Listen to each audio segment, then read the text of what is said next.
Hej miq, përshëndetje dhe mirë se erdhët në Millennials Unplugged. Jemi si çdo të premte në valët e Radio Tirana dhe në RTS2.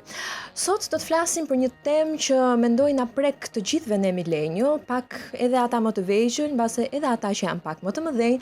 Do të flasim për shëndetin mendor, do të flasim me një psikologe klinike që unë jam shumë e nderuar ta kem këtu në studio. Arilda Dushaj, mirë se erdhe në Millennials Unplugged. Mirë se u gjeta Alesia dhe shumë faleminderit për ftesën për të folur në një ambient pak më komod siç është edhe podcasti. Më pëlqen sepse në fakt kam vënë re që të gjithë të ftuarit e mi kur vinë në këtë studio janë pak sikur çlirohen pak më shumë dhe thonë në podcast, po vi me dëshirë sepse është pasë një ambient pak më intim. Po, pak më intim, pak më i çlirët, njëkohësisht edhe kjo ndjesia që jo domosdoshmërisht duhet të thuash. Pra, mund të jesh thjesht vetvetja, jo detyrimisht të thuash gjëra që duhet të thuash. Po pra, dhe në fakt mendoj që edhe ti në profesionin tënd ke një farë lloj përgjegjësie mbi shpatulla për të bërë ata që vinë edhe të zgjedhin ty për të hapur pak më shumë zemrën edhe mendjen. Si arrin ta krijosh atë ambientin pak intim me ata që të zgjedhin ty që të jesh psikologja e tyre. Patjetër që është gjithmonë përgjegjësi shumë e lartë në momentin që ti zgjidhesh që personi të vi të ndaj dhimbjen, të hap zemrën në një formë, edhe të ndaj me ty gjëra që ndoshta as vetë nuk i pranon dot, por është një lloj marrëdhënie, le të themi reciproke, besimi, qëndrueshmërie, dhënie kohë të emocioneve, të ndjenjave, por edhe dhënie kohë të krijimit të marrëdhënies. Sepse edhe terapia funksionon si në jetën e përditshme që edhe jashtë terapisë ne kemi, le të themi, japim kohë vetes për të krijuar marrëdhënie, japim mundësi që të krijojmë besimin. Dhe është një marrëdhënie dyshe terapeutike në këtë rast. Më pëlqeu kjo, japim vetes kohë edhe japim vetes mbase pak më shumë kohë të ngadalsojmë pak edhe të dëgjojmë veten, mendjen, shpirtin mbase. Po, sidomos shpirtin. Sidomos shpirtin. Arilda, ti je një millennial, pra i përket kësaj gjenerate, se unë të gjithë të ftuarit i kam millennial, po doja të pyesja nëse të ndihmon fakti që je pjesë e kësaj gjenerate dhe me ata që vinë edhe vendosin ta shpenzojnë atë kohën për të të hapur zemrën, shpirtin, sa të ndihmojnë që ti jesh millennial në gjithë këtë rrugtim? Në fakt është shumë e rëndësishme sepse të jesh psikologe në këtë, le të them, në këtë gjenerat që ne i kemi vendosur emrin millennial, është të jesh një pikë lidhje midis një brezi që në fakt ka mësuar të mbijetojë dhe një brezi që po mëson të jetojë në tërësi. Pra një brezi që i përket prindërve tanë që janë mësuar që duhet të jenë të fortë, që nuk duhet shfaqin vulnerabilitet, ose më saktë shfaqja emocioneve ose frikës ose ankthit ose dhimbjes tregon dobësi në të vërtetë. Kemi edhe brezin e ri që e kanë rrjetet sociale si mosimdhënie më të lartë, por njëkohësisht e kanë edhe kritikun më të madh. Është brezi ku po mundohet shumë që të përparojë në vijimësi, por njëkohësisht ka këtë tendencën që ka një lodhje kronike të mbartur ose trauma të trashëguara nga e kaluara. Kemi fatkeqësisht, domethënë, mundohemi që të jemi të përmbledhur, mundohemi që të jemi jo po se s'ka problem, s'ka ndonjë gjë, por ama të gjitha ato traumat e gjeneratave më përpara i janë të mbivendosura tek ne. Të mbivendosen dhe trashëgohen. Dhe të jesh, le të themi, psikolog në këtë brez, njëkohësisht të bën të jesh edhe në rolin e ekspertes, por të jesh edhe njerëzor, edhe humane, sepse edhe unë si qenie humane në këtë rast, kam qenë edhe pra mund të jem përballur me ankthi, mund të jem përballur me frikë, mund të jem përballur me dëshirën për të lidhur me të tjerë, por njëkohësisht frikën se ndoshta nuk do pëlqehem, frikën se ndoshta do braktisem, frikën se ndoshta do ketë më shumë intimitet se sa unë mund pres. Pra, gjen veten midis një lidhje midis humanitetit, asaj çfarë të bën ty njëri dhe real dhe sigurisht ekspertës. E bukur kjo. A mundohesh ti me të gjithë pacientët e tu që le të themi ta ulësh veten në këtë ndjenjën e humanes, pra ti përmende që edhe ti ke pasur ankth dhe ti mund të kesh frikë, pra a e shohim në mbase psikologun si një qenie që psikologu nuk ka ankth, psikologu nuk ka frikë, është perfekt mbase? Patjetër që të gjithë jemi humanë dhe psikologu është njëri dhe psikologu ka nevojë për ndihmë. Unë si psikologe kam nevojë për ndihmë, por besoj se ajo çfarë të bën të studiosh në fushën e psikologjisë, por edhe psikoterapisë në vetvete, gjithë vitet e terapisë që ti bën për veten tënde, supervizioni që ti bën, le të themi që ke një ndjeshmëri më të lartë dhe një kuptueshmëri më të lartë në momentin që ti ke nevojë për ndihmë. Pra ke një lloj ndërgjegjësie ndërgjegjësimi mbi atë çfarë ty të duhet dhe njëkohësisht një lloj lirie më të madhe se popullata e përgjithshme për ta kërkuar ndihmën. Sigurisht që në jetën e përditshme, për shembull, mua më ndodh shpesh të më thonë që pra ti je psikologët, ti duhet na qetësosh ne. Pra duket sikur qetësia, sikur agresiviteti, inati ose dhe një ngritje zëri që nuk e bëj shpesh them të drejtën, por nuk tolerohet në thonjës ose nuk perceptohet si pjesë e të qenë psikologe. Pra duket sikur ai imazhi i psikologës i qetësisë, i empatisë, i dëgjimit aktiv në terapi duhet të shfokusohet edhe jashtë dhomës terapeutike. Po njerëzit harrojnë që edhe psikologët janë njerëz me ndjenja, me ulje ngritje, apo jo? Tjetër. Dhe në fakt është interesante se shpesh herë ata që ndjekin studime në psikologji, por edhe në psikoterapi janë ata që janë më të gatshëm le të themi për të punuar me traumat edhe me të shkuarën e tyre. Që ka një thirrje të brendshme në këtë rast. Rita, më thuaj pak sigurisht pa dhënë detaje, po jam shumë kurioze dhe mendoj dhe shikuesit dhe dëgjuesit tanë duan të dinë se cilat janë ato tema që sjell kjo gjenerat në dhomën e terapisë. Pra, çfarë shqetëson më shumë këtë gjenerat? Është le të themi një gjenerat që suksesi i transmetohet si diçka që duhet e arrihet. Pra, le të themi dhe nuk i jepet kohë absolutisht ose nuk janë mësuar se si të shohin veten, të kuptojnë veten e tyre, të kenë një lloj ndërgjegjësimi dhe për veten në aspektin fizik, por edhe në aspektin emocional. Pra duket sikur është një brez që është gjithkohën duke ecur, duke vrapuar, por kundrejt çfarë? Pra, ku është qëllimi në vetë? Ku po shkojmë? Ku po shkojmë? Çfarë po ndjekim? Dhe shpesh herë ajo ndjesia më shpesh në këtë brez është ndjesia e zbrastisë, ndjesia e boshllëkut, sepse duket sikur arrim shumë, duam shumë të arrim, i arrim ato gjëra dhe prap kemi këtë ndjesim se nuk jam i lumtur me këtë që kam arritur. E vërtet. Edhe kjo është diçka që jo vetëm unë e kam ndjer, po edhe në biseda të ndryshme, në tavolina të ndryshme me miqtë e mi, biseda pak më intime, po edhe pak më të mëdha, është një ndjenjë që është konstante gjatë gjithë kohës. Pse mendojnë që kemi pse nuk kënaqemi? Është ndjesia që shpesh herë shkojmë drejt turmës, drejt asaj që na shfaqet si e duhur, që le të themi na reklamohet si jeta e duhur, jeta perfekte, marrëdhëniet sociale perfekte ose edhe marrëdhëniet familjare. Pra duket sikur kemi disa standarde që na mveshen dhe nuk është se marrim shumë kohë për të kuptuar, pra a është ky modeli që unë dua të ndjek, por është kjo tendenca për tu atashuar me modelin dhe njëkohësisht për të kërkuar diçka që në fakt nuk japim shumë kuptim. Pra ajo çfarë ne kemi ditës sot më shumë informacion. Shumë vërtet. Shumë informacion, shumë mundësi, por nuk kemi të bombarduar nga informacioni, po, dhe nga informacioni, nga mundësitë, por njëkohësisht nuk kemi, le të themi, nuk i japim vetes kohë për t'i dhënë kuptim këtij informacioni, por tendenca është që t'i marrim gjërat më shablon se sa duhet njëkohësisht, por edhe nga ana tjetër mos t'i vëmë në pikpyetje. Pra ne mund të na serviren shumë gjëra, po ideja është që çfarë na përket ose çfarë shkon le të themi në të njëjtën linjë me atë çfarë ne besojmë, dhe njëkohësisht jo domosdoshmërisht të gjithë duhet të jemi në një lloj forme, pra jo të gjithë duhet na pëlqejë një lloj modeli. I caktuar në këtë rast. Ti përmend shumë bukur që kemi shumë opsione dhe mundësit janë të pafundme. Shumë veta thonë që kjo gjenerat, millennial, janë gjenerata e burnoutit, janë gjenerata që kanë shumë stres, kanë shumë ankth. Çfarë na bën ndryshe nga gjeneratat e tjera? Nga ana emocionale, por edhe mendore. Si mendon? Unë mendoj se ajo çfarë na bën ndryshe është fakti që le të themi jemi pjesë e një tranzicioni. Siç e thashëm më përpara, vim nga një brez që nuk i ka dhënë shumë kohë vetes në radhë të parë emocioneve dhe njëkohësisht jemi një brez që duket sikur është i bombarduar dhe ndjen nga mira emocione. Ajo çfarë është shumë e rëndësishme në rastin kur themi burnoutit, në fakt mund të jetë edhe një lodhje kronike e trashëguar siç e thamë më përpara, ndër breza. Mund të jenë disa pritshmëri, disa standarde të cilat na janë veshur që jo domosdoshmërisht janë tona dhe jo domosdoshmërisht jemi të ndërgjegjshëm që i kemi. Pra duket sikur luftojmë për diçka të caktuar dhe pastaj kuptojmë që kjo gjëja që ne kemi dashur nuk pas ka qenë realisht ajo për të cilën kemi luftuar. Por është shumë e rëndësishme se burnouti është një devijim i asaj çfarë duam te nga vetvetja ose vetvetes tonë, vetëm në qëllim për të le të themi justifikuar të standardin duhet që ne jemi mësuar. Pra shkojmë tek gjëra që duhet të bëjmë duke u larguar nga vetvetja. Ta po kufizojmë pak për ata që na dëgjojnë, çfarë do të thotë, si mund ta shqipërojmë burnoutin? Është ndjenja më e lartë e stresit, le të themi? Burnouti mund të konsiderohet si një lloj shterimi emocional edhe ezaurim, shtërim emocional dhe psikologjik. Shpesh burnout burnouti në fakt lidhet me ose më saktë ata shohet ose asociohet shpeshherë me punën, Po. por nuk kalojnë burnout vetëm ata që janë në punë. Po. Burnout është një lloj ndjesie ku ti ndjen që është një koputje emocionale, ku ti ndjen që investimi që ti bën së brendshmi jashtë në mjedisin e jashtëm nuk merr të njëjtin shpërblim ose të njëjtin le të themi vlerësim.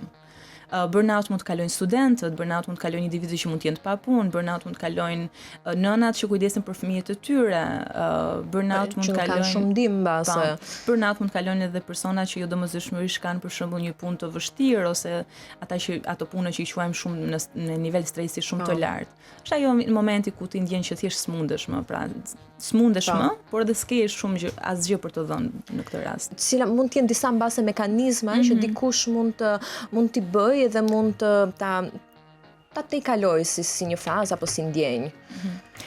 Duke i dhënë kohë gjërave shumë të thjeshta që ne konsiderojmë shumë të thjeshta.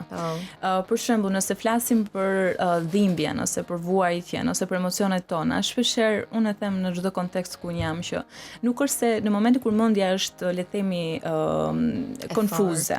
Në momentin kur është konfuze, kur zemra nuk është shumë e qartë, është trupi ai që flet. Pra mund të flas me dhimbje stomaku, mund të flas me dhimbje koke të vazhdueshme të pashpjegueshme, mund të flas me një shtrëngim në gjoks, mund të flas me pjesën e le të themi peshë të madhe emocionale ose peshë fizike që mund të ndjesh në shpatulla ose pas qafës. Që detyrimisht në rastin e parë që ne i ndjejmë, i kategorizojmë si simptoma fizike ose si diçka që ka nevojë për një paracetamol ose për një medikament të shpejtë. Që ta heqim këtë dhimbjen edhe të vazhdojmë me punën dhe ritmin e përditshëm. Mjafton që të japim kohë, pra të dëgjojmë trupin ton kur na flet, të dëgjojmë emocionet e tona dhe ndonjëherë edhe të kuptojmë që jo domosdoshmërisht gjithmonë mund të i përballojmë gjërat vetëm. Ndonjëherë edhe çdo kush ka nevojë për ndihmë dhe është e nevojshme të kërkosh ndihmë. Dhe sigurisht që burnouti kalohet kur ti ndërgjegjësohesh për momentin, por jo vetëm tek individi, se shpeshherë individi është në këtë, siç e tham, në këtë vrullin e shpejtë të emocioneve dhe mund të mos ta kuptoj, por personat e afërt, shoqëria, kur shef që ka diçka ndryshe në kolegu juaj ose diçka ndryshe tek shoku ose shoqja, është e nevojshme që jo vetëm të qëndrojmë më afër duke kuptuar, duke dëgjuar, por njëkohësisht edhe të japim një indicie që ndoshta duhet një ndihmë më shumë se sa kaq. Me këtë që përmende që trupi jep shenjat e tij të alarmit do thoja, kam lexuar ose më pas më duket se kam parë një video që të kërkonte që të ishe në një moment i qetë dhe thoshte uli shpatullat, ishe gjuhën nga tavani i gojës, po ule pak më poshtë, mbylle pak syt, pra të gjitha ca gjëra që ti nuk e kuptoje që ishe duke i bërë dhe një moment ishe, okay, tani mund të rri dhe pak e qetë, është okay që edhe të rrim pa bërë asnjë gjë ndonjëherë, është okay apo jo? Është shumë okay, dhe madje ajo, besoj se ajo çfarë na frikson është që mos kemi gjëra për të bërë, sepse nëse nuk kemi gjëra për të bërë, atëherë i bie që do jemi në kontakt më shumë me veten tonë. Është pak e frikshme. Është goxha e frikshme, sidomos në rastet kur emocionet të cilat le të themi po ju shmangemi janë të forta dhe të lidhura kryesisht për shembull me vetminë, me izolimin, me dëshirat tona që nuk po i realizojmë dot. Pra, është goxha e fortë. Ndërkohë ushtrimi që përmend është shumë interesant sepse në fakt janë ushtrime të asaj që quhet mindfulness, ndërgjegjësimi momental, vetëdijësimi trupor dhe janë shumë nevojshme disa herë sepse të bëjnë që të jesh në kontakt tani dhe këtu me veten tënde. Kjo gjenerat është përkufizuar shumë herë si gjenerata e ankthit. A thua ti se ankthi nuk ekzistonte asnjëherë më përpara dhe e shpikëm ne. A është vërtet kështu apo jemi pak më shumë të ndërgjegjësuar ndaj kësaj ndjenje si gjenerat? Besoj se shkojnë të dyja paralelisht. Pra, edhe jemi më të ndërgjegjësuar dhe jemi brezi që flasim më hapur për emocionet, ndjesitë tona, dhe njëkohësisht për ankthin për shembull tregohet një lloj legitimiteti ose një lloj normalizimi. Pra personat e kanë pak më të thjeshtë për të thënë që vuajnë nga ankthi, sesa nga le të themi vështirësitë e tjera, siç mund të jetë gjendje rënduar emocionale ose çrregullime të tjera të shëndetit mendor. Por nga ana tjetër sigurisht që për shkak të modeleve siç e tham, standardeve, shpejtësisë së gjërave, ritmeve të larta, presionit të kohës, qoftë në aspektin e moshës, por në aspektin edhe të arritjeve që duhet të kesh, bëjnë të mundur që të shtojnë në fakt ankthin midis pritshmërive të tua, midis kapacitetit tënd që çfarë mund të bësh, edhe asaj që pritet prej teje. Sa mendon që ndikojnë rrjetet sociale në gjithë këtë larmi, informacioni? folën për shumë udhkryqe, pra ankthi, ku duhet të jemi, si duhet të ndihemi me veten. Kjo ndjenja e perfeksionit që na le të themi vrazhdësisht na përplaset në fytyrë sa dalim nga dera e shtëpisë. Si mendojnë që ndikon kjo në shëndetin ton mendor? Rrjetet sociale patjetër që janë një, le të themi, indikator shumë i madh që në një formë ose tjetër lidhet shumë me çështjet e vetëvlerësimit, vetbesimit, vlerës që japim vetes, tendencët për të krahasuar veten me imazhe që ne na paraqiten, qoftë nga pamja fizike, qoftë nga marrëdhëniet perfekte që ne shohim në rrjetet sociale, nga marrëdhëniet familjare, nga shoqëria, nga pushimet që personat me sa duket në rrjetet sociale bëjnë vazhdimisht. Imagjino një person që është një të diel, vetëm në shtëpi, jeton vetëm, edhe është gjithë ditën, le të themi, ka pasur një javë shumë të lodhshme dhe këtë ditë preferon ta kushtoj vetes në këtë rast edhe një lloj shqetësimi. Por zgjedh që edhe të jetë duke bërë atë scrolling e vazhdueshëm.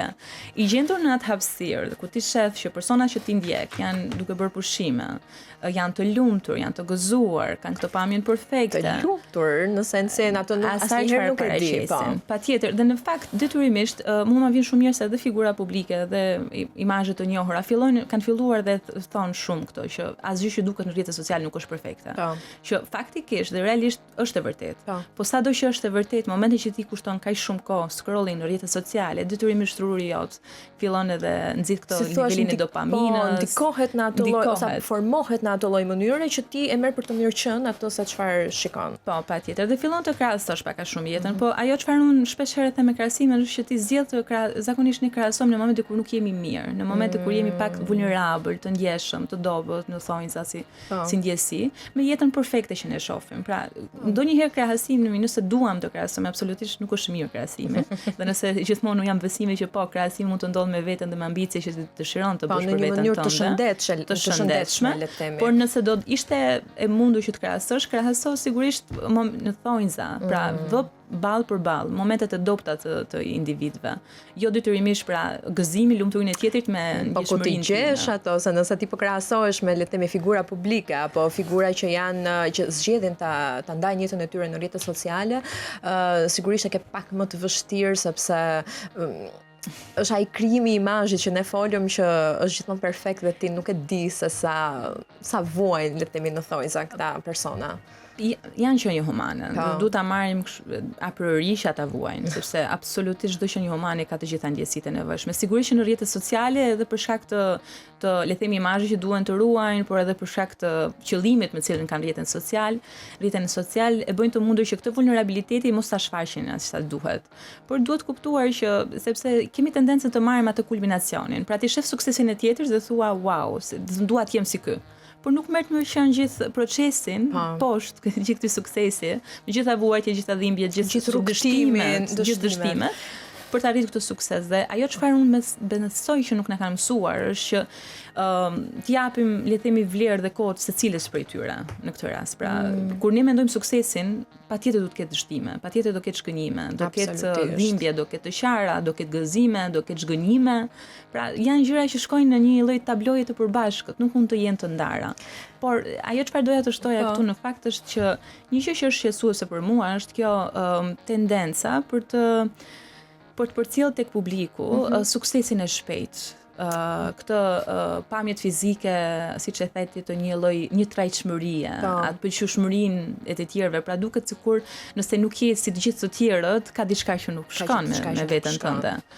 Dhe është pak edhe absolutisht pasojë e shoqërisë konsumatore, dhe sigurisht që ne e dimë që rrjetet sociale funksionojnë sipas algoritmit dhe ajo çfarë ti kërkon është ajo që të servirët. Kjo është edhe pak më e frikshme do thoja në thojza se ti nëse për shembull bën le të themi një like apo një koment tek një foto e dikujt që është perfekt, le të themi në thojza, sa më shumë si ato foto apo video do të dalin ty në feed dhe ti çfarë ndodh trurit me këtë gjë, nuk e di.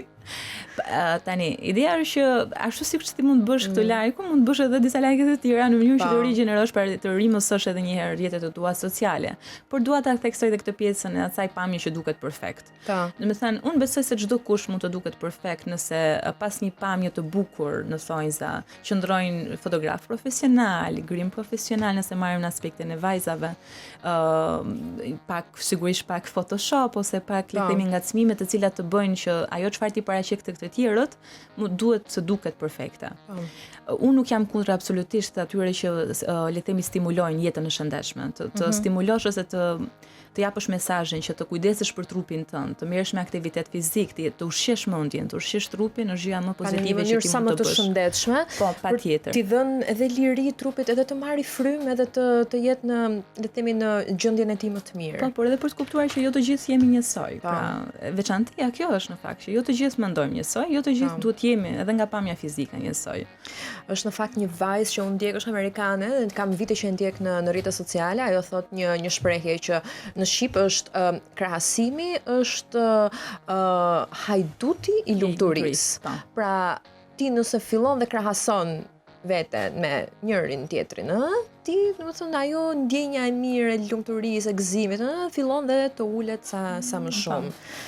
Krahasimi në fakt është edhe pak edhe transmetuar, domethënë në mënyrën se si jemi rritur. Jo të gjithë në fakt, jo të gjitha familjet në Shqipëri kanë krahasuar, pra prindit kanë krahasuar fëmijët me njëri tjetrin ose kanë bërë këtë krahasimin pasiv, se shpeshherë thuhet që nuk, domethënë unë nuk të kam krahasuar, për shembull i thuhet fëmijës, po ndonjëherë edhe kur përdor disa modele, përmend disa, le të themi disa persona ose emra, vajzash të djemsh që ti i idealizon, që ti i pëlqen, je duke i dhënë një krahasim pasiv fëmijës tënd. Pra je duke i treguar që ky është imazhi që vlerësohet, ky është imazhi që unë si prind vlerësoj, kam pëlqim ose do doja në thonjza. Në mënyrë apo në një tjetër ndihesh pak i lënë mbrapa sesa në krahasim me këtë model. Po, dhe besoj të gjithëve na ka ndodhur që Shumicës mund t'i ketë ndodhur që mund të ketë një lloj krahasimi me notat, pra çfarë more ti, çfarë mori shoqja jote, shoku jot, ndërkohë kjo s'është fare e rëndësishme në fakt.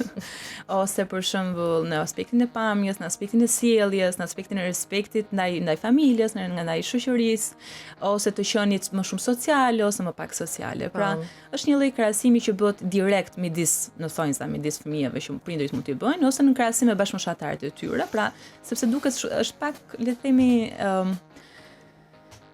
jo e shëndetshme kur ti krahason fëmijën tënd me shokun ose shoqen e saj për shembull.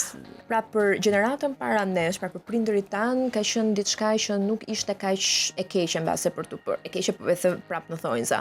Por për këtë gjenerat tani ose dhe atë mbas nesh që po bëhen, po i futen, do të po krijojnë familje, po kanë fëmijët e tyre, a janë mbase pak më të ndërgjegjshëm në këto le të themi linjat e impaktin që do kenë tek fëmijët. Patjetër, impaktin që ka. Unë besoj se, domethënë, sigurisht që brezi i prindërve tanë vjen nga le të themi nga një brez tjetër që jo domosdoshmërisht ndoshta ka pasur të gjitha kushtet, të gjitha aftësitë e duar për të rritur në mënyrë të shëndetshme. Kjo e lidhur edhe me aspektin kulturor, me kohën dhe me të gjithë trashëgiminë që ne kemi ndër vite. Dhe brezi i tanishëm në fakt është një brez që po e thyen këtë ciklin dhe po i jep më shumë, po. E shoh shpesh edhe në përditshmëri që po e thyen këtë ciklin dhe nuk ka gjë më të bukur se sa kur ti sheh një djalë ose një vajzë 5 vjeç për shembull dhe prindrin ngjitur me to duke pyetur si ndihesh ose duke i dhënë një lloj komforti, duke e lënë të jetë vetvetja që 5 vjeç. Sepse më përpara maturia emocionale e këtyre fëmijëve është shumë më e zhvilluar se sa mund të ketë qenë ajo e jona kur kemi qenë të vegjël. Sepse jepet kohë, domethënë jepet kohë. Themi prapë te koha. Jepet kohë edhe i lihet tjetër që të ndjejë emocionet. Sepse shpesh herë domethënë se mos emocione negative për shembull inatin, agresivitetin, kemi tendencën që t'i largojmë, pra t'i bëjmë sikur nuk janë aty. Ato mjaftojnë që të i të vi kohën, të ndjehen, të lihen pra të përjetohen, pastaj sigurisht që t'i bën kufirin se çfarë është e shëndetshme, se ku nuk duhet të lëndojmë të tjerët, pra në çfarë pikë agresiviteti lëndon të tjerët dhe na lëndon ne. Por që duhet përjetuar dhe është një gjësi normale, si zilia dhe xhelozia për shembull, janë gjësi që çdo individ i ka. Se çfarë bën me ato? Kjo është pastaj duhet mësuar të jenë në mënyrë të shëndetshme. Por më pëlqen që e përmendë që çdo ndjenjë duhet të përjetohet. Edhe ato ndjenja, domethënë, edhe ankthi, edhe zemërimi, edhe inati, pra sepse mendoj që nëse ato nuk përjetohen apo nuk shfaqen, dhe nëse shtypen, më vonë mund të ketë pasoja shumë më të këqija, po them në thonjza për individin apo për atë që e bën pak më shumë të vuaj nga këto ndjenja. Nëse i rikthehemi përsëri pak këtyre ndjenjave, folëm pak përpara për këtë morin e gjithë lëmshit informacionit, por edhe nga ana e konsumerizmit. Ka një ndjenjë për vajzat edhe gratë apo një afat limit kohor që i bën jo pak të kenë ankth apo të ndihen sikur nuk po i përmbushin të gjitha ato çfarë duhet të përmbushin deri tek të 30-tat, po themi. Flasim këtu për dashurinë, flasim këtu për shkallët e karrierës, flasim këtu për rrethin e miqve. Pse është kaq siç e kanë mbas koke kjo tek të 30-tat për vajzat, pra ky limiti afati kohor? Dhe po ta shofësh 30-31 është afati ku dalim në le të themi në gjeneratën tjetër në këtë rast. Unë besoj se jemi një pikë lidhje, pra jemi një pikë 30 vjeçarët në këtë rast, 31 vjeçarët, kemi një pikë tranzicioni midis asaj që ka qenë e kaluar dhe asaj që ne kemi të ardhmen, dhe brezit shumë herë më të ri. Duke ardhur nga një brez që në fakt marrëdhëniet për shembull dhe romantike, dhe martesën, edhe lidhjet, i ka më shumë të idealizuara, pra marrëdhënie që kanë një qëndrueshmëri të gjatë kohore, marrëdhënie që zgjasin në kohë, marrëdhënie të cilat në thonjza së jashtme kanë një lloj fasade që funksionojnë ashtu siç duhet, pavarësisht se çfarë ndodh së brendshme. Se kjo është ajo që asnjëherë nuk e dim me 100%, apo jo? Unë besoj se në shumicën e rasteve ajo çfarë them shpesh është që koha edhe konteksti nuk ka qenë mjaftueshëm sfidues për të ditur se si do ishte realiteti ndryshe. Pra, patjetër që mund të ketë marrëdhënie të cilat do qëndronin dhe do kishin këtë qëndrueshmëri sepse është gjë shumë e bukur, por nëse nuk ka pasur mjaftueshëm, le të themi, sfidim, mjaftueshëm indicie ose mundësi që individi të kuptojë se çfarë po ndodh, ndoshta do ishte realitet totalisht tjetër. Ndërkohë për vajzat është, unë besoj se është edhe për djemt, edhe për vajzat. Për shembull për vajzat është kjo ideja e karrierës. Flasim më shumë, kam përshtypjen. Për vajzat për shembull është kjo ideja e karrierës, ideja që deri në 30 vjeç duhet të kesh edhe familjen, edhe fëmijën, në thonjza, edhe shtëpinë, shoqërinë, karrierën, dhe punën, dhe karrierën, se puna dhe karriera janë të ndryshme. Dhe sigurisht që ka ndryshuar, absolutisht që ka ndryshuar, dhe ajo çfarë në fakt është shumë e nevojshme në këtë pikë edhe për brezin e kaluar dhe për brezin tanishëm është për të kuptuar që është e vështirë, nuk është aq e lehtë. Pra, edhe vetë individët për të kuptuar që është e vështirë dhe jo detyrimisht ato çfarë le të themi këto standarde që në një moshë caktuar duke arritur disa gjëra nuk janë reale sepse me kalimin e kohës gjërat ndryshojnë. Pra ajo çfarë mund të ishte në brezin e prindërve të tanë nuk mund të jetë ideal ose le të themi qëllim në brezin tonë. Le të themi që nëse marrim për shembull martesën apo krijimin e familjes, kjo është shtyrë me një 10 apo deri 15 vjeçar nëse marrim brezin e prindërve tanë. Pra, po në lidhje me familjen ka një lloj ndërgjegjësimi, sepse më përpara për shembull unë besoj se ka ecur më shumë idenë që duhet krijuar familje, dhe absolutisht familja është shumë e bukur, shumë e nevojshme, dhe një pikë caktuar moshës unë jam edhe vetë dua të kem familjen time dhe fëmijët sigurisht të mit, por ka një diferencë. Do të thënë tani jemi më të ndërgjegjësuar që kur ne jemi gati për të bërë prindër. Nuk është thjesht ideja që të jemi prindër, por ndonjëherë duhet të kuptojmë edhe se gatishmërinë. Pra, të jesh prindër është në fakt një përgjegjësi shumë e madhe. Patjetër. Dhe të qenë të ndërgjegjshëm për të gjithë mënyrën si jemi rritur me përgjegjësi, me traumat që ne mund të jemi, në thonjë, shkaktar ose dhe mbartës, është shumë nevojshme që të jemi, le të themi, të kënaqur me veten tonë, qoftë në aspektin emocional, qoftë psikologjik, qoftë atyre gjërave që ne do arrijmë, në mënyrë që të jemi gati edhe për të bërë prindër të shëndetshëm. Po, a jemi ndonjëherë të kënaqur me aty ku jemi, me gjërat që kemi, me të gjithë këto ambicie, do thoja, që duam të arrijmë? Varet nga personi, sigurisht. Unë besoj se ajo çfarë se kënaqësia ose lumturia është gjë shumë e madhe, por besoj ajo çfarë na kënaq janë gjërat e vogla të jetës së përditshme. Dhe ajo çfarë është shumë e rëndësishme, sidomos lidhur me këtë pyetje, është fakti që për ditur gjithmonë se çfarë dëshiron të bësh dhe cili është qëllimi, pra në fund të këtij qëllimi, çfarë do arrish ti emocionalisht. Sepse shpeshherë nuk rezonon qëllimi që ne kemi me atë, le të themi, emocionin që duam të arrijmë. Sigurisht gjithmonë do ketë një qëllim tjetër, do ketë një objektiv tjetër, por rëndësishme është që edhe të gëzohesh pak me objektivat dhe me qëllimet që ti arrin. Edhe ato momentale. Është edhe kjo e rëndësishme, sepse mbase mendojmë, tani unë po flas si Alesia, mbase mendojmë për 5 vjeçarin apo mendojmë për 10 vjeçarin dhe kjo nuk na lë shumë kohë edhe mundësi që të shijojmë tani dhe këtu. tani edhe këtu. Ndërkohë, shpeshherë do të thënë nëse ecem me idenë e planifikimit 5-vjeçare, ndonë se është një ambicie e shëndetshme, sepse sigurisht ambicia lind nga vetdashuria dhe nga fakti që ti do të arrish gjërat ose disa qëllime që ti ke vënë vetes, duhet kuptuar që gjërat ndryshojnë me kohën. Pra edhe shpeshherë e sheft ose e ndjen tek individ që kanë vendosur qëllime, kanë arritur ato, po tani pse s'jam i lumtur, se këtë ishte ajo çfarë unë dëshiroja. Kjo është ajo. Dhe prapë s'jam i lumtur. Po çfarë ndodh që ti me kalimin e kohës kupton që këto ndoshta s'janë ato që ty të japin lumturi. Pra ky qëllimi që ti ke vendosur vetes ndoshta s'ka qenë ai në thonjza i vërtetë. Por kjo s'do të thotë që gjithë eksperjenca që ti ke pasur nuk ja vlen. Do të thënë u desh që ti t'ia përjetoje eksperiencën që të kuptoje që kjo s'është e duhura. Mbase të ndryshon perspektiva mbi qëllimet, edhe sigurisht dhe qëllimet me kohën dhe ndryshojnë. Sepse ndonjëherë ndryshimi nuk është gjithmonë për keq, negativ. Jo, në fakt është gjithmonë i mirë ndryshimi në shumicën e rasteve, sepse sidomos në këtë kontekst. Pra, nuk ke se si e di që një gjë nuk është të përmbush në thonjza, nuk të jep një njëjtin kënaqësi ose satisfaksion nëse ti nuk e përjeton. Pra, arrin në konkluzionin që ty nuk po të përmbush kjo arritja, sepse ti e ke përjetuar si eksperiencë, ke dhënë mundësi vetes që ta çosh deri në fund eksperiencën tënde. Dhe kjo tendenca që ka gjithmonë një le të themi një afat kohor, është e nevojshme sepse kur ne jemi të njëjtit brez dhe unë personalisht nuk e ndjej vetë, por sigurisht që nëse ti shkon në një kontekst ku ka një brez pak më të madh, janë të përhershëm dhe të nevojshëm për ta vënë në dukje këtë pjesën e gjërave që ke arritur, gjërave që s'ke arritur dhe kanë sigurisht standardet ose le të themi ato pikat e veta. Patjetër. Por e rëndësishme është që kjo mos të prekë, nëse ti ndjehesh mirë me veten tënde, nuk ka rëndësi afatet kohore të tjerëve, patjetër. Është e bukur në fakt, ne përmendëm kur takuam edhe pak më përpara, edhe unë nuk e mbaj mend titullin, po do futem ta gjej dhe do ta dërgoj.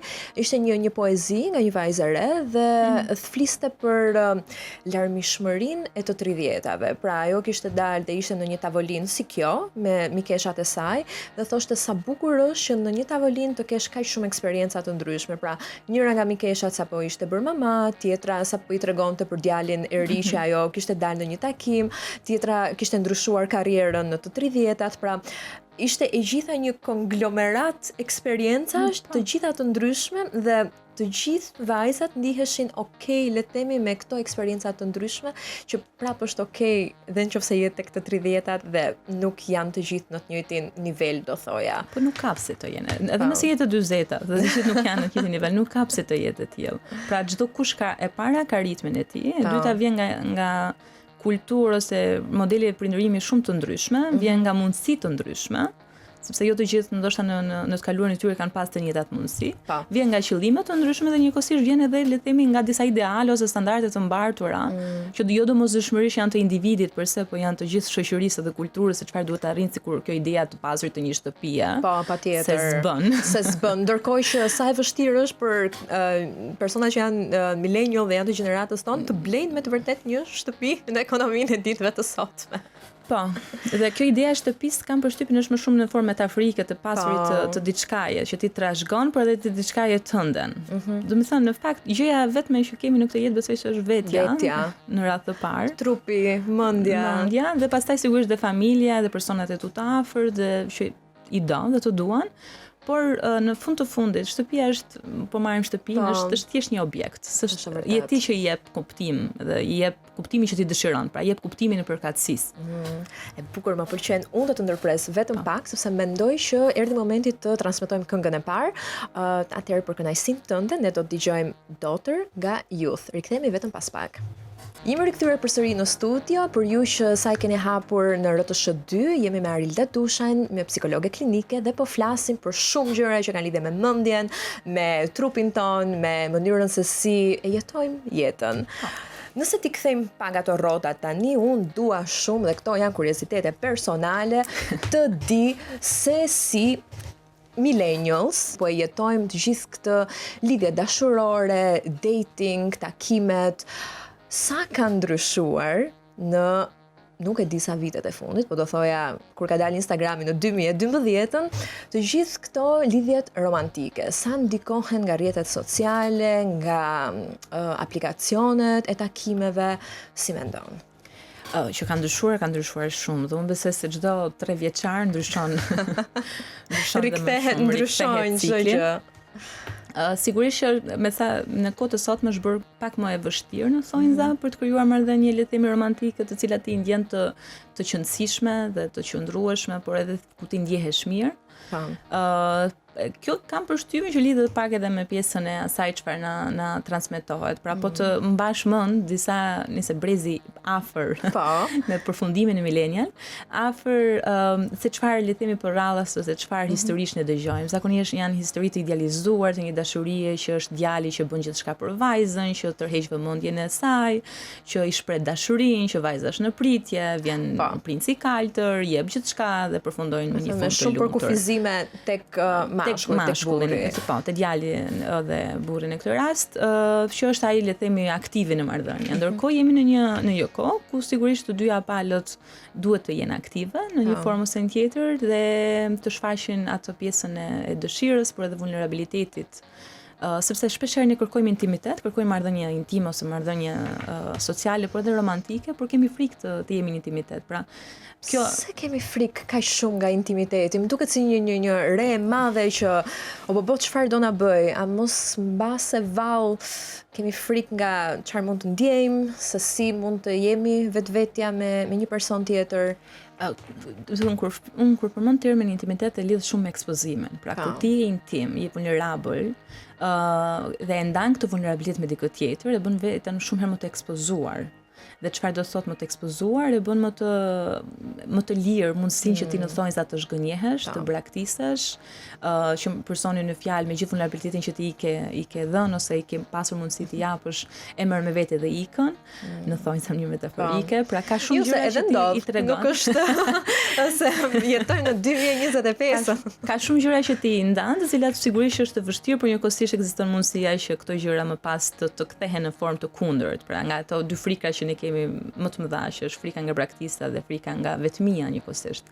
Pra, të qenit vetëm është goxha e frikshme për personin, por edhe frika nga braktisa që tjetri mund të ikë dhe të marrë pjesë të tuat, të veçanta, intime që ti ke ndarë me veten. Dhe kjo pastaj sigurisht mund të jo të gjitha rastet, por mund të ndikojë pastaj edhe në aftësinë ose lirinë për të qenë prapë i hapur në marrëdhëniet e tjera. Pra, e të bën pak më strikt, pak më të mbyllur, të vësh pak më shumë mure ndaj vetes. Më të vëmendshëm, edhe më të përqendruar. Por si psikologe, çfarë se përmendë gjithë këto gjëra, vetmia, pra frikrat, vulnerabiliteti, çfarë vëre më së shumti tek jeta dashurore të millennials? Pra, a ka një temë që le të themi mund të jetë pak më e përhershme? Duket sikur komunikimi është çështja kryesore. Pra, ajo koha që unë përmenda në fillim, pra duket sikur gjërat duhet të arrihen pak më shpejt, pra në një marrëdhënie të krijohet pak më shpejt, pa i dhënë komunikimi. Ai gratifikimi i momentit. Glorifikimi i momentit edhe idealizimi asaj çfarë ti pret. Dhe kjo tendenca për të pritur nga tjetri, më shumë se sa për të dhënë në marrëdhënie. Edhe kjo është shumë e rëndësishme, por edhe komunikimi është pjesa parësore, besoj, sepse komunikimi ka ndryshuar, siç ju e thatë me pjesën edhe të mënyrës se si tashmë mund të krijohen takime romantike, por edhe pritshmëritë. Pra, ajo çfarë është shumë e rëndësishme në lidhjet romantike është të kuptosh çfarë pritshmërie ka tjetri nga marrëdhënia ose nga lidhja që ti po krijon, ose thjesht nga komunikimi, ose nga ndërveprimi. Kjo kërkon kohë. Pra, kjo kërkon kohë. Por ka ca gjëra që edhe kuptohen që në fillim fare. Pra ka ca gjëra që thuhen, të cilat nga dëshirët që ne kemi ose nga idealizimi që ne krijojmë ose nga ajo çfarë ne duam të arrijmë në këtë marrëdhënie, që jo domosdoshmërisht ka të bëjë me partnerin në fjalë, por ka të bëjë me ato çfarë ne kemi si dëshirë, të bën që në fakt të kërkosh ose të idealizosh marrëdhënien më shumë se sa duhet në këtë rast. Ose të presësh më shumë, sepse janë ca gjëra që mund të thuhen që në fillim, po ti thjesht nuk je gati për të dëgjuar dhe përfshish në marrëdhënie gjithsesi me idenë që gjërat do ndryshojnë. Edhe atëherë kur janë të dukshme që dhe kur ndonjëherë me të vërtet ajo se çfarë duket është e vërteta. Po mbase mungon ai komunikimi që ti përmendej që mos që ndërlikon kaq shumë gjërat. Jemi në 2025 dhe kanë dalë kaq shumë terma të ndikuara nga rrjetet sociale, të ndikuara nga gjithë këto aplikacionet e dating, e takimeve. Kemi ghosting që nuk ka qenë më përpara, pra nëse dikush nuk të kthen me një mesazh dhe thjesht shtuket. Kemi situationships që për ata që nuk e dinë dhe në shqip janë këto marrëdhëniet jo të konsoliduara, por shumë kazuale, ose shumë të rastësore, do thoja. Arila, pse mendon se në 2025 ka kaq shumë paqartësi emocionale ky brez? Sepse ajo çfarë është shpeshherë vihet në pikpyetje sa kohë japim vetes, pra sa punojmë me veten tonë dhe të kuptojmë se çfarë duam. E thash edhe në fillim duket sikur I marrim gjërat shabllon, qoftë në marrëdhënie që duam të krijojmë, në lidhjet romantike që duam të krijojmë, në preferenca që ne kemi, sikur hecim me turmën ose me ato që qoftë media, qoftë rrjetet sociale, por edhe shoqëria na e cilëson si gjëra më e duhur në thonjza. Dhe sigurisht për tek kësaj në nivel personal, nëse ne e shohim ose e ndjejmë që shpeshherë bien prej të njëjtat situatave, duhet kthejmë ndonjëherë edhe pamjen ose le të themi vështrimin nga vetja për të kuptuar se çfarë po përsëris, çfarë po bëj me këtë që pra nëse unë e përfshi veten në shumë marrëdhënie që më bëhen kjo terminologjia ghosting, pra individi thjesht zhduket në thonjza, duhet kuptuar që çfarë po bëj unë, pra pse po e vendos veten në një qytet marrëdhënie ose në një marrëdhënie ku nuk po marr ato që unë dëshiroj. Çfarë jam duke treguar vetes? Çfarë marrëdhënie tjetër që un kam jetën time, jashtë kësaj marrëdhënie jam duke mbi vendosur. Sepse kjo që thua ti më pëlqen shumë se nuk do të thotë që vetëm me marrëdhëniet romantike mund të ndjekësh këtë lloj zakoni, po them, apo këtë lloj dëshire për të nuk është dëshirë, po mbase një pattern si është model sjellor për të vazhduar të njëjtën lloj marrëdhënie, po mbase kjo mund të shfaqet mbase edhe në marrëdhënie midis kolegësh, në punë apo në miqësi. Si mund t'i identifikojmë pak këto lloj sjelljesh dhe në mënyrë që mos t'i përsërisim kur na vin përpara. Besoj se identifikimi nis që në momentin që ne kuptojmë çfarë peshë ka marrëdhënia. Pra nëse për shembull ti ke nisur të komunikosh në aspekt romantik me një person tjetër dhe keni një javë që flisni, duhet të kuptosh patjetër edhe faktin që sa pritshmëri vendos këtë marrëdhënie, çfarë pret nga kjo marrëdhënie, çfarë po ndodh që po jep një rëndësi më të madhe se çka marrëdhënia. Ashtu sikur se ndodh edhe në pjesën e marrëdhënieve me kolegët ose në marrëdhënie me shoqërinë. Pra në momentin kur ti kupton që shumë gjëra që ndodhin në marrëdhënie ti I merr dhe I shikon si cilësi të tuat, pra prekin disa le të themi fitil ose disa gjëra të brendshme, të cilat të prekin ty ndjeshmërinë ose për shembull këtë besimin në rastin e shoqërisë, besim që nuk je një shoqe e mirë ose që nuk je një shok I mjaftueshëm, kjo ndjesia mjaftueshmërisë. Kjo pastaj ndoshta është ndjesia që duhet të kuptohet më së shumti, ose ndjesia e vetmisë, ose ndjesia që sado që ti je me njerëz prap ndjesh vetëm, ndjen sikur s'po të kuptojnë. Edhe kjo ndjesia e vetmisë besoj mund të shfaqet në shumë forma, thjesht edhe për faktin që mos nuk do që të jesh vetëm, edhe mbase I ngjitesh, po themi nëse në marrëdhënie dashurore apo pak më intime, I ngjitesh tjetrit pa I njohur mbase ose pa ditur a I ke qef apo jo me të vërtet këtë njeri, e shtyn veten mbase që të jesh pak më afërt me të, thjesht nga frika apo. Kjo është shumë e bukur, sepse shpeshherë domethënë duhet kuptuar, është personi që ti është personi në fjalë që ti do të kesh marrëdhënie apo është marrëdhënia në vetvete që ti do. Pra do të që të jesh në lidhje apo do të që të jesh në lidhje me personin në fjalë, se ka diferencë shumë të madhe. Po si e kuptoj Marita? A ka ndonjë test të thjeshtë që ne mund ta po okay, tani e kuptova. Gjithmonë ndjesit janë ato kryesore. E para e dyta edhe kjo që thash më përpara, përgjegjësia që ti je. Pra, ka një lloj besimi, shpeshherë që edhe në mënyrën se ne ndihemi, përgjegjësinë e ka tjetri. Pra kur ti jep në thonjza, qoftë edhe në marrëdhënie sociale, por edhe me kolegë siç e tham, edhe për familje, kur ti jep tjetrit përgjegjësinë që të bëjë të lumtur, është një indikacion shumë I madh për të kuptuar se çfarë marrëdhënie dëshiron me personin në fjalë. Pra, duhet kuptuar që shpeshherë emocionet edhe ato çfarë ne duam, jemi ne të parë që duhet t'i ndjejmë. Pra, duhet vinë nga brenda se jashtme. Dhe pastaj sigurisht është reciprocitet, pra duhet të jetë një marrëdhënie reciproke që ti merr dhe jep. Por do të vi së brendshme. Nuk është në dorën e askujt që të na bëjë të lumtur. Kam dëgjuar shumë edhe biseda, po edhe podcaste të tjera që ndjek me psikolog, me njerëz që janë kështu ekspert të marrëdhënies apo lidhjesh, që thon ajo ndjenja që themi ne e fluturave në stomak, është thjesht ajo ndjenja jote e së brendshme që po e alerton trupin që okay, ky personi mbase nuk është për ty. Sa e vërtet është kjo? A duhet të dëgjojmë këto fluturat e stomakut apo jo? Unë jam, a ka ndonjëherë flutura në stomak? Mendoj që ka. Fluturat në stomak sigurisht mund të jenë të lidhura në mënyrë metaforike flutrat në stomak mund të jenë të lidhura sigurisht me ndjesinë që realisht ty po të pëlqen personi në fjalë, që ti ke filluar pra dhe ideat që ti jesh në marrëdhënie fillon të pëlqej.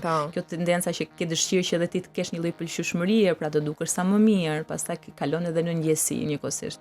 Por njëkohësisht mund të jetë edhe të kesh ankth, pra ankth situacional nga takimet, nga fakti që ti del me personin në fjalë, nga dëshira që gjërat të ecin mirë. Pra mund të jetë, është një lloj indikacioni, sigurisht është një lloj ndjesie që ti duhet ta kesh përballë, por që është një pamje pak më e gjerë në mënyrë që marrëdhënia të funksionojë, por aq kohë sa duhet të funksionojë ose mund të funksionojë. Mendojnë që tani që po flasim 2025 njerëzit janë më shumë emocionalisht të padisponueshëm apo kanë një mbingarkesë të madhe emocionale? Të dyja.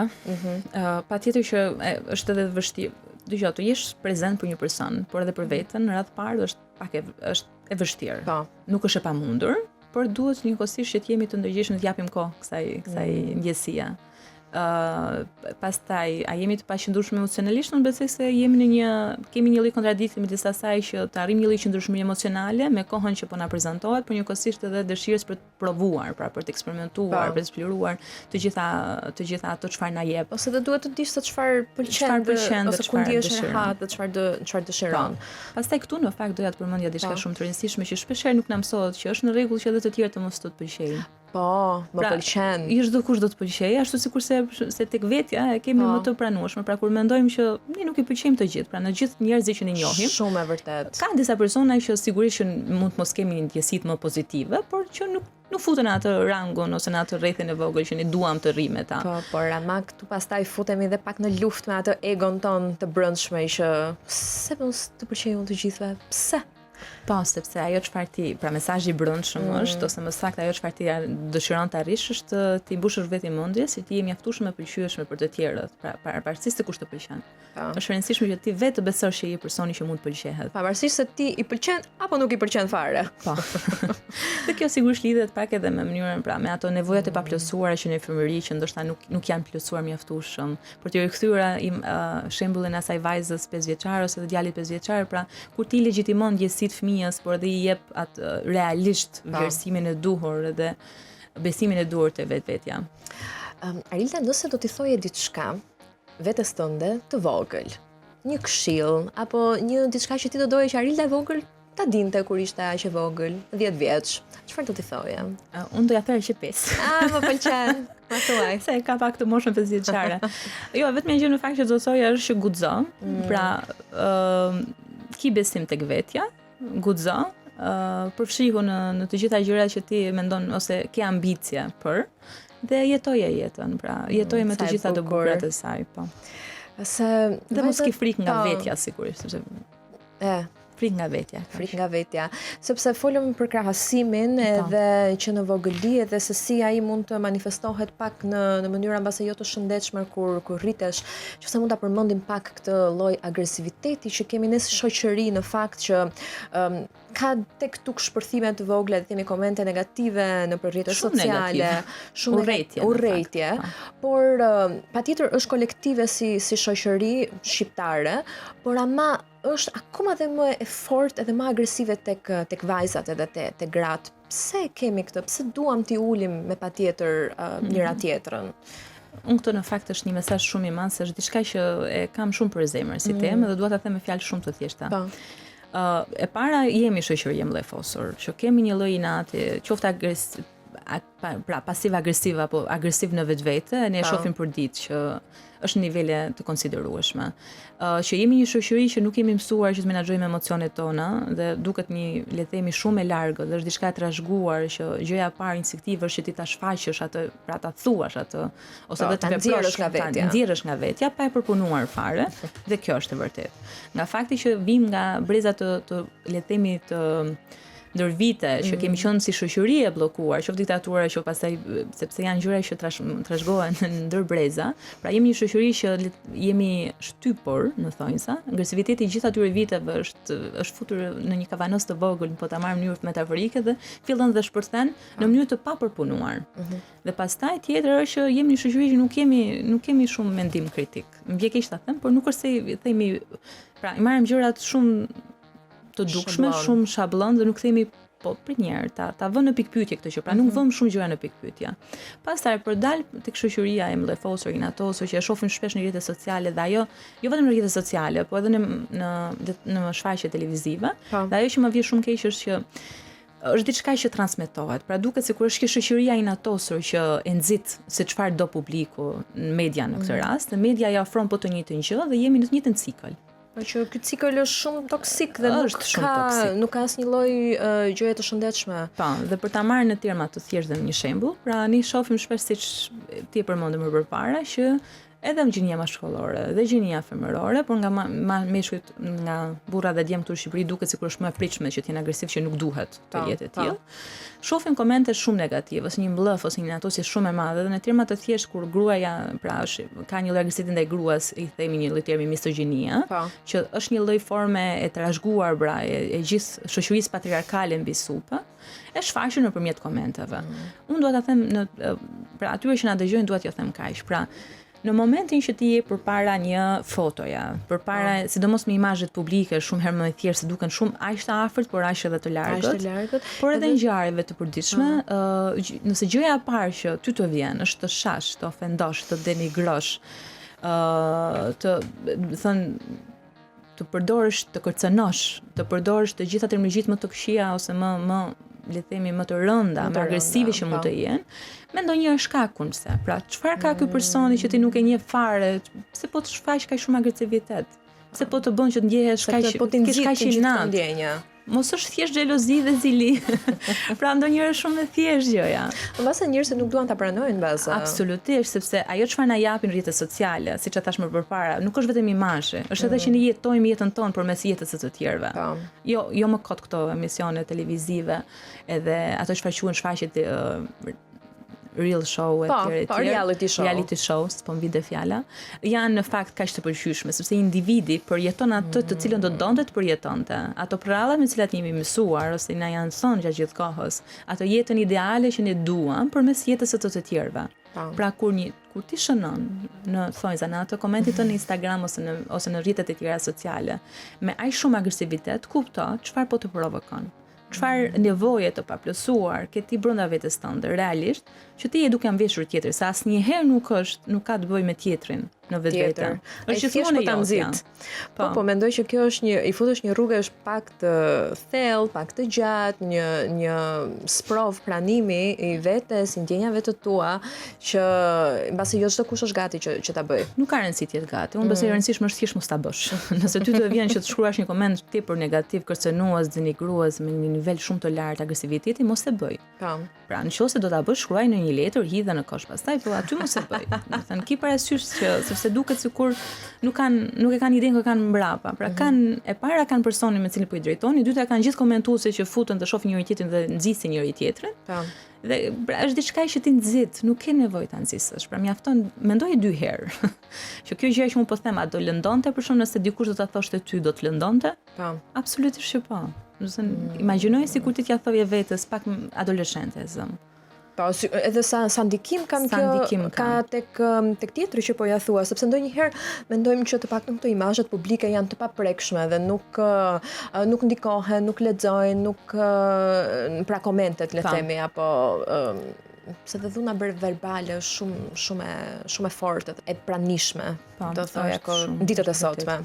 Është e vërtet, por sigurisht që ka dhe individ që gjuhën e dhunës verbale në thonjza ose gjuhën e të qenit agresive kanë edhe pjesë të gjuhës së përditshme, që prap edhe aty nuk duhet bërë, domethënë duhet kemi kujdes se cili është limiti jot, cili është limiti tjetrit dhe duhet kuptuar shumë se realisht pra të mirë me veten tonë. Të kuptojmë çfarë gjëra unë kam arritur në këtë jetë, çfarë gjëra nuk po arrit dot të realizoj dhe ajo çfarë ndodh shpesh herë është kjo tendenca që për të komentuar negativisht ku individi është i lirë. Liria është ajo çfarë prek. Pra liria për të vendosur për marrëdhëniet e tua, liria për të udhëtuar, liria për shëndetvetja, liria për të edukuar.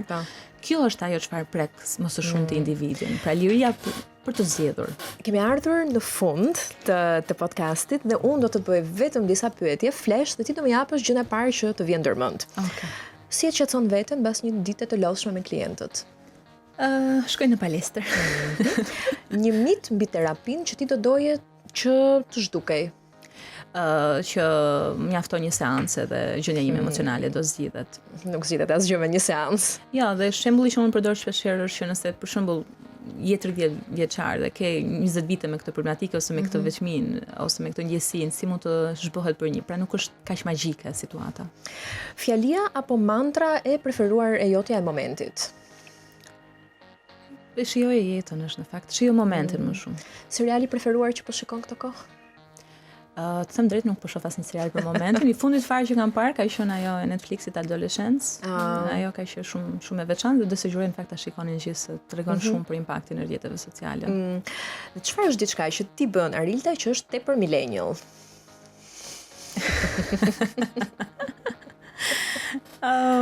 Ulem dhe mendoj. Më pëlqen. Arida, unë të falenderoj shumë që ishe pjesë e këtij episodit Millennials Unplugged. Nuk kënaqa shumë dhe më shuajt edhe mua disa kuriozitete që i bluaja dhe unë në përmendje. Uroj që dëgjuesit e shikuesit tanë të kenë mësuar diçka dhe ta kenë gjetur veten tek ato çfarë folëm.